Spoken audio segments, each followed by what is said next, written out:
শুরুতেই আমরা আওয়া নামের এক মহিলাকে দেখতে পাই, যার বয়স ৪৫ বছর।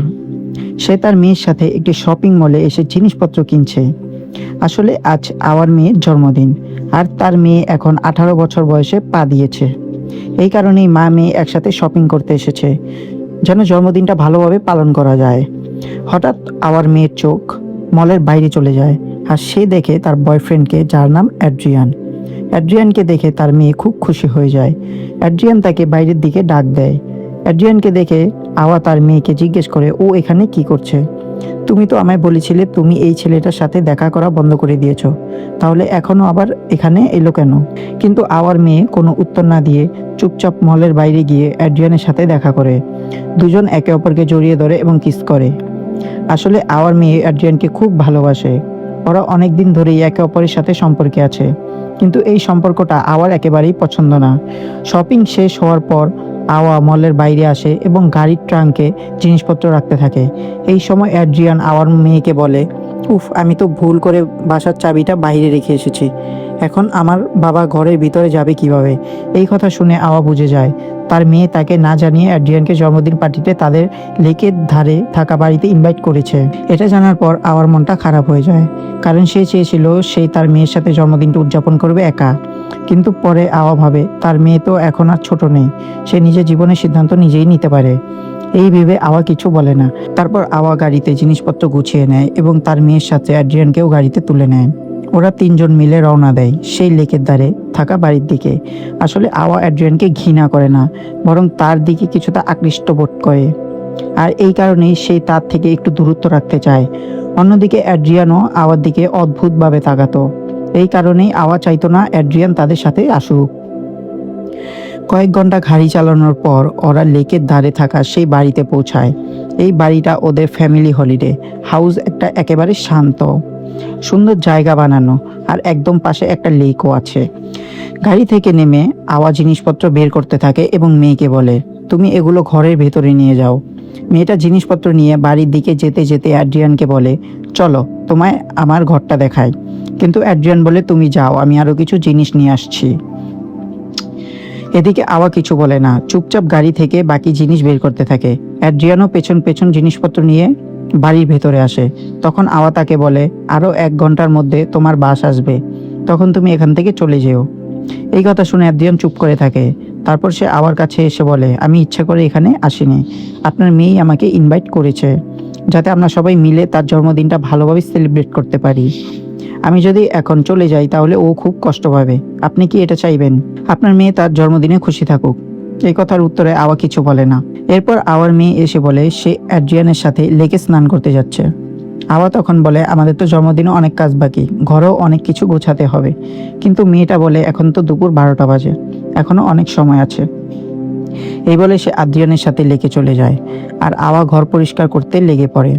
কিন্তু কাজ করতে করতে তার চোখ বারবার অ্যাড্রিয়ানের দিকেই চলে যায়। সে চেষ্টা করে না তাকাতে, কিন্তু নিজেকে আটকাতে সে পারছিল না। তার ভিতর এক অদ্ভুত উত্তেজনা কাজ করছিল। আওয়ার স্বামী অনেকদিন আগেই মারা গেছে। সেই থেকে সে একা। তার ভেতরেও কিছু স্বপ্ন, কিছু ইচ্ছে ছিল, যেগুলো এতদিন চেপে রেখেছিল, কিন্তু এখন যেন সেগুলো একটু একটু করে বেরিয়ে আসছে। হঠাৎ আবার মনে পড়ে কেউ যেন তার পেছনে দাঁড়িয়ে আছে। সে ঘুরে তাকায় এবং দেখে অ্যাড্রিয়ান দাঁড়িয়ে আছে। সে জিজ্ঞেস করে, তুমি এখানে কি করছো? অ্যাড্রিয়ান বলে, আমি সানস্ক্রিন নিতে এসেছি। আওয়া বলে, তাহলে খুঁজে নাও। কিন্তু অ্যাড্রিয়ান তার চোখের দিকে তাকিয়ে আস্তে আস্তে তার দিকে এগোতে থাকে। সে খুব কাছে চলে আসে। এটা দেখে আওয়ার শরীরের ভিতরে একটি কাঁপুনি শুরু হয়, কিন্তু সে সেখান থেকে নড়ে না, কারণ সে অ্যাড্রিয়ানের প্রতি টান অনুভব করছিল। তবে সে শেষে নিজেকে সামলাতে না পেরে কোনো রকমে সেখান থেকে সরে বাথরুমে ঢুকে যায়। সেখানে গিয়ে পানি খায়। তারপর সানস্ক্রিন নিয়ে এসে অ্যাড্রিয়ানকে দিয়ে বলে, তুমি এখন এখান থেকে চলে যাও। অ্যাড্রিয়ান কিছু না বলে সানস্ক্রিন নিয়ে চলে যায়। এরপর আবার মেয়েটি তার সাথে মজা করতে থাকে। কিছু সময় পর বিকেল হয়ে আসে। অ্যাড্রিয়ান আর আওয়ার মেয়ে লেকে স্নান সেরে ঘরের দিকে যেতে থাকে, কিন্তু আওয়া অ্যাড্রিয়ানকে বাইরে থামিয়ে দেয়, আর তার মেয়ে ভিতরে চলে যায়। আওয়া তখন অ্যাড্রিয়ানকে বলে, তোমার বাবার ফোন এসেছিল, উনি বলেছিলেন তোমায় এখনই বাড়ি যেতে হবে, কারণ তুমি বাড়ির চাবি নিয়ে এসেছো। অ্যাড্রিয়ান ভাবে তাহলে বাবা তাকে কেন কল করেনি। সে নিজের ফোন চেক করে। তখন আওয়া বলে, এখানে নেটওয়ার্ক একটু সমস্যা, তাই উনি তোমাকে ফোন করতে পারেনি। কিন্তু অ্যাড্রিয়ান জানতো এখানে নেটওয়ার্কের কোনো সমস্যা নেই। সে বুঝে যায় আওয়া তাকে মিথ্যে বলছে যাতে সে চলে যায়। তাই অ্যাড্রিয়ান বলে, আমি জানি আপনি চান না আমি এখানে থাকি, কিন্তু একবার আমাকে সুযোগ দিন, খুব শীঘ্রই আপনি বুঝবেন আমি ভালো ছেলে। এই কথায় আওয়া বলে, আমি কি তোমার বাবাকে ফোন করে জানিয়ে দেবো তুমি আমার মেয়ের সাথে সম্পর্ক রাখছ? অ্যাড্রিয়ান বলে, আমি ভয় পাই না, জানিয়ে দেন, কারণ আমি আপনার মেয়েকে সত্যিই ভালোবাসি। এই কথা শুনে আওয়া হেসে ফেলে, কারণ সে জানতো অ্যাড্রিয়ান পুরোপুরি ভালো ছেলে নয়। ঠিক তখনই তার মেয়ে তাকে ডাকে আর অ্যাড্রিয়ান চলে যায়। কিছুক্ষণ পর আওয়া কিচেনে কাজ করতে করতে জানালা দিয়ে দেখে তার মেয়ে আর অ্যাড্রিয়ান কথা বলছেন। অ্যাড্রিয়ান তখন চলে যাচ্ছিল। মেয়েটা বলে, তুমি আবার আসবে তো? অ্যাড্রিয়ান বলে, হ্যাঁ। তারপর তারা একে অপরকে ভালোবাসার কথা বলে। এরপর অ্যাড্রিয়ান চলে যায়। এরপর মা মেয়ে কেক বানাতে শুরু করে। মেয়েটি জিজ্ঞেস করে, তুমি অ্যাড্রিয়ানকে কেন পছন্দ করো না? ও তো সারাক্ষণ তোমার কথাই বলে। এটা শুনে আওয়ার মন ভালো হয়ে যায়। সে জিজ্ঞেস করে, ও আমার সম্পর্কে কি কি জিজ্ঞেস করেছে? মেয়েটা বলে, আমি ওকে বলেছি একবার তুমি লেকে স্নান করেছিলে আর প্রতিবেশীরা দেখে ফেলেছিল যে তুমি এই জামা কাপড় ছাড়া স্নান করছো। এই কথা শুনে আওয়া বলে, এগুলো বলা ঠিক হয়নি। এরপর দুধ খুঁজতে গিয়ে আওয়া সেটি লুকিয়ে ফেলে এবং বলে দুধ নেই, তাই তাকে শহরে যেতে হবে। গাড়ি নিয়ে বেরিয়ে এসে অ্যাড্রিয়ানকে দেখে এবং তাকে গাড়িতে তোলে। কিছুক্ষণ পর নির্জন জায়গায় গাড়ি থামে, দুজনেই চুপ থাকে। তারপর ধীরে ধীরে তারা একে অপরকে কাছে চলে আসে এবং অ্যাড্রিয়ান তাকে বলে যে, আমি আসলেই তোমাকে খুব ভালোবাসতাম, তুমি হয়তো জানতে না। তখন বলে, আমি তো তোমার মার সমান বয়সী। কয়, থাকুক, তুমি খুব সুন্দর, তাও আমি তোমাকে খুব ভালোবাসি। এই কথা বলে তারা দুজন সেখানে কিস করে এবং ইন্টিমেট হয়। এরপর আওয়ার ভিতরে অপরাধবোধ তৈরি হয়। সে অ্যাড্রিয়ানকে চলে যেতে বলে। আওয়া বাড়িতে ফিরে দেখে সব এলোমেলো।